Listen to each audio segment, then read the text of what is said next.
Republicans see the debate around critical race theory as key to a victory in the 2022 midterms. Republican Rick Scott, who runs point on the Senate campaigns for his party, says that he thinks Democrats are definitely vulnerable on the issue of education. Some Democrats in the media some Democrats and some in the media still believe that CRT or, reformist history education isn't really happening in schools across the country. Watch Senator Scott take on one of these individuals. Watch this. Their kids are being indoctrinated with critical race theory in Virginia, and the Democrats wanted to deny it. It's not in the curriculum. Showed up because they don't like being lied to. Just to be clear, it's not in the curriculum. Let me just read you a few things. In 2015, while Terry McAuliffe was governor, the Virginia Department of Education promoted incorporating a critical race theory lens in education. In February 2019, a superintendent memo for the Virginia Department of Education promoted critical race theory and the idea of white fragility. It's not part of the curriculum. Yesterday. It's still there, I do want to ask. Jason Rantz is a Seattle radio talk show host. Jason, great to have you with us today. So how is this going to work for individuals, many of whom are parents or members of the media, who obviously will see this kind of thing if they look closely enough in what's being taught in most schools when we get to the midterms?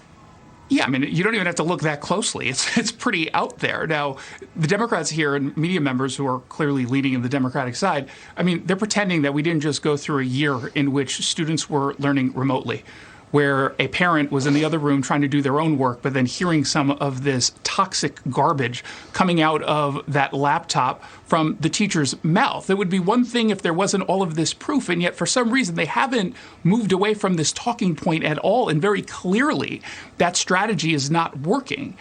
But it's very clearly in line with the other similar strategies as it relates to all the other issues that this Democratic Party is dealing with right now. The economy is great. Inflation. What inflation? What are you talking about? Our border? There's no crisis there.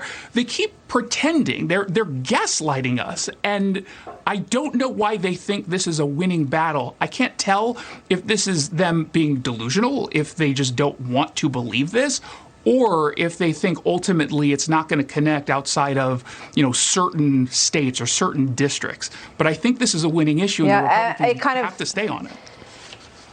It kind of reminds me of the inflation story that we just did, where it's sort of like, oh, it's not really happening. It doesn't really affect you. No. And I think you're absolutely right. I think a lot of parents looked over the shoulders of their kids during COVID and they thought, well, why are we talking about whiteness? Why is that something that we're talking about in school when we really should be focused on math and science and all of the topics that we're not quite mastering these days in public schools. So the parent organization Fight for Schools has just filed, they're in Loudoun County, and they filed a petition to remove the Loudoun County board vice chair. She's the third board member to face a removal petition by the parents in the fight against critical race theory in the schools there. Ian Pryor telling Fox News that the parents of Loudoun County are simply not going to stop utilizing their voices and the rule of law to make a change in our schools. Our children deserve better than disrespectful bureaucrats. Jason. I love it. I think this is what parents have needed to do for the longest time. But, it's not always easy to be this engaged. And I certainly understand that. There are a lot of professional activists who show up to meetings at 11:30 on a Tuesday morning, and they're able to actually get something done. But now the Democratic Party decided to go after kids and try to indoctrinate these kids, and the parents are not going to put up with that. You can go ahead and call them domestic terrorists all you want, but all you're doing is making them even more upset. And now they realize that for the longest time, they have ceded power to a small group of activists in this country, and they have taken advantage of that. And now the parents are saying, wait a minute, on these issues, we're the ones who are on the right side, and we have so much more people on our side than the opposition does. And so it's really inspiring to see them take that power back. I hope more of it happens. It can't just be in Loudoun County. It has to be all across the country. Well, and just politically, what we saw in Virginia was that it didn't matter if you were a Republican or a Democrat on this issue.